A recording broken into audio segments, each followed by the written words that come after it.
नमस्कार। आज practice set है जीव विज्ञान से संबंधित। और जीव विज्ञान में यह शारीरिक विज्ञान यानी कि शरीर के अंगों से संबंधित है। पहला प्रश्न देखिए, फाइब्रिनोजन किसके द्वारा फाइब्रिन में परिवर्तित होता है? ये फाइब्रिनोजन किसके द्वारा फाइब्रिन में परिवर्तित किया जाएगा? प्रोथ्रॉम्बिन द्वारा, थ्रोम्बोकाइनेज द्वारा, थ्रोम्बोप्लास्टिन या थ्रोम्बिन। देखिए, जो अपना ब्लड है, ब्लड में प्लेटलेट्स भी हैं, आरबीसी हो गई, डब्ल्यूबीसी हो गई। तो ब्लड में जमने की जो प्रक्रिया है उसमें महत्वपूर्ण भूमिका निभाने की प्रक्रिया है ये। तो यही फाइब्रिनोजन और फाइब्रिन बनते हैं जब, तो इन्हीं के द्वारा ही ये सब संभव हो पाता है। बात हो रही है फाइब्रिनोजन किसके द्वारा फाइब्रिन में बदला जाएगा, ये कहा गया है। तो ये बदला जाएगा थ्रोम्बिन के द्वारा। किसके द्वारा? थ्रोम्बिन के द्वारा। सिग्माइड कोलन किसका भाग है? सिग्माइड कोलन जो है किसका भाग है? छोटी आंत का, बड़ी आंत का, ग्रसनी का या मलाशय का? सिग्माइड कोलोन ये बड़ी आंत में पाया जाता है। ठीक है।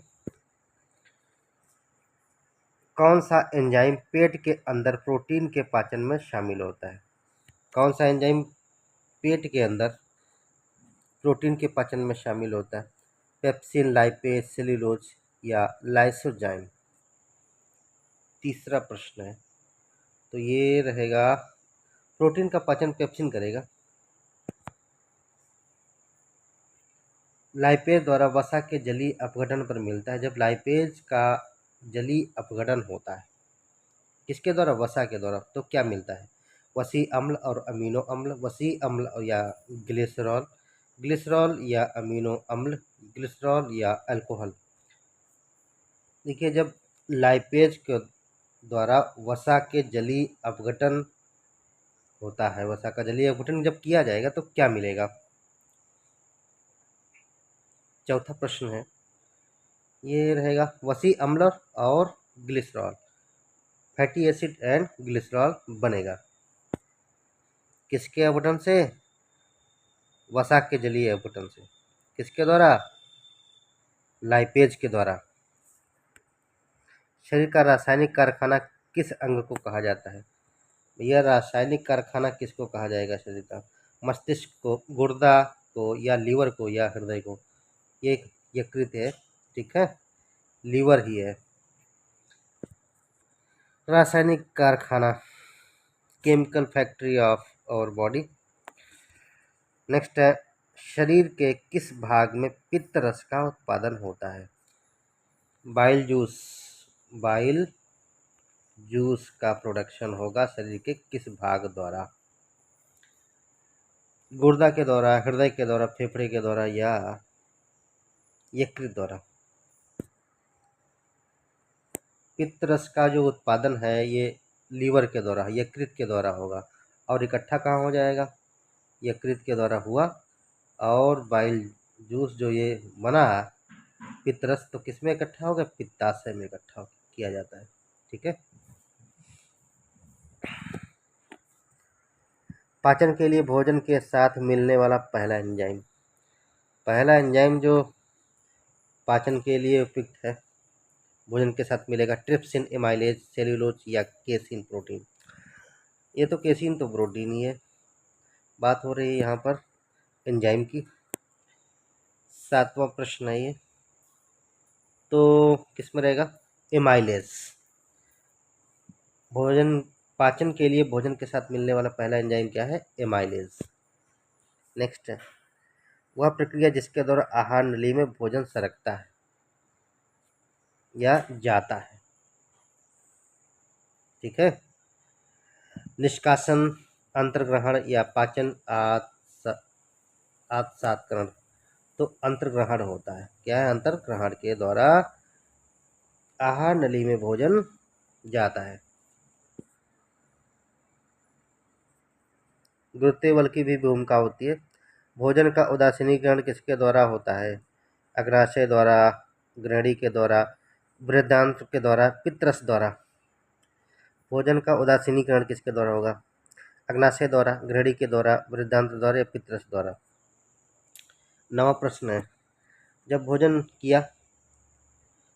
किया जाता है सबसे पहले मुंह से ही शुरू हो जाता है पाचन की प्रक्रिया, लेकिन आमाशय में जब जाएगा तो वहाँ पर ये एसिडिक तो बनेगा ही। सबसे पहले क्या बनेगा?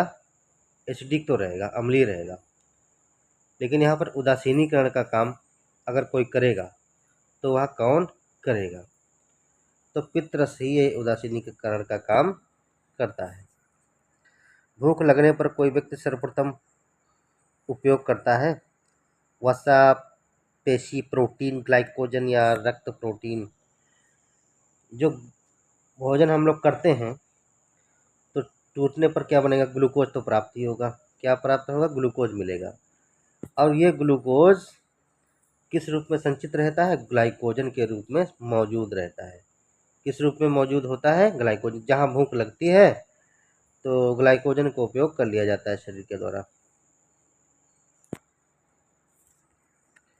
दांत के एनेमल का क्षरण किसके द्वारा होता है? इनेमल पार्ट है, ये दांत हो गया, ये क्षरण होने लगता है इधर साइड का। किसके द्वारा? पानी में क्लोरीन की उच्च मात्रा, पानी में फ्लोराइड की मात्रा, पानी में नाइट्रेट की उच्च मात्रा या पानी में कैल्शियम की मात्रा? फ्लोराइड की मात्रा अधिक हो जाती है पानी में, इनेमल का नुकसान होता है। भोजन के संबंध में कौन सा कथन गलत है? वह रासायनिक प्रक्रिया से होकर गुजरता है या ऊर्जा प्रदान करता है, अकार्बनिक पदार्थ है या कार्बनिक पदार्थ है? तो भैया भाई लोग बहनों, वह रासायनिक प्रक्रिया से होकर गुजरता है, बिल्कुल गुजरता है। ऊर्जा भी प्रदान करता है, कार्बनिक पदार्थ है, लेकिन ये नहीं है, अकार्बनिक पदार्थ की बात हो रही है। ये कथन गलत है, अकार्बनिक नहीं होता है। अगला है, एंजाइम में श्रृंखला में सजे रहते हैं। एंजाइम में श्रृंखला में सजे रहते, जो एंजाइम होते हैं तो एंजाइम में चेन के रूप में जो सजा होता है वो क्या सजा होता है? चेन के रूप में। कार्बोहाइड्रेट, वसा अम्ल, अमीनो अम्ल या न्यूक्लियोटाइड? तो अमीनो एसिड मौजूद रहता है एंजाइम में। 13वां प्रश्न था ये। 13वें प्रश्न का आगे देखेंगे। भोजन नली के दीवारों के संकुचन या प्रसरण गति को कहते हैं।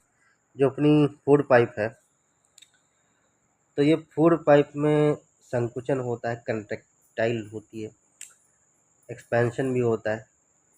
इस गति को क्या कहते हैं? क्रमांकुचन, जहर, शिथिलन या विसरण? भैया क्रमांकुचन कहेंगे। क्या कहेंगे? क्रमांकुचन। ये सही होगा इसका। कार्बोहाइड्रेट के पाचन का प्रमुख अंतिम उत्पाद है। जो कार्बोहाइड्रेट है इसको जब डाइजेशन होगा तो इसका अंतिम उत्पाद क्या होगा? हम कुछ भी खाते हैं, जैसे हमने खिचड़ी खा ली, दाल चावल खा लिया, रोटी खा लिया, तो कार्बोहाइड्रेट है। तो कार्बोहाइड्रेट के बाद में जब पाचन होगा तो ग्लूकोज बनेगा भाई। वसा भी नहीं, वसा, लिपिड, सेल्यूलोज या ग्लूकोज? सीधे ग्लूकोज पे चले जाएंगे। वसा के पाचन है तो लाइपेज एंजाइम स्रावित होता है। वसा के पाचन के लिए लाइपेज एंजाइम कहाँ से मिलेगा?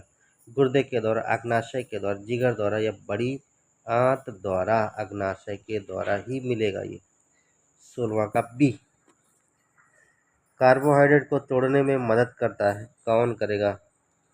कार्बोहाइड्रेट को कौन तोड़ेगा? Protease, amylase, peptidase, lipase? 17वां प्रश्न है, एमाइलेज ही करेगा, तोड़ने में मदद करेगा। तो ये थे महत्वपूर्ण 17 प्रश्न। आज कुछ प्रश्न कम रह गए। भैया चैनल को जरूर क्या करें? सब्सक्राइब करें।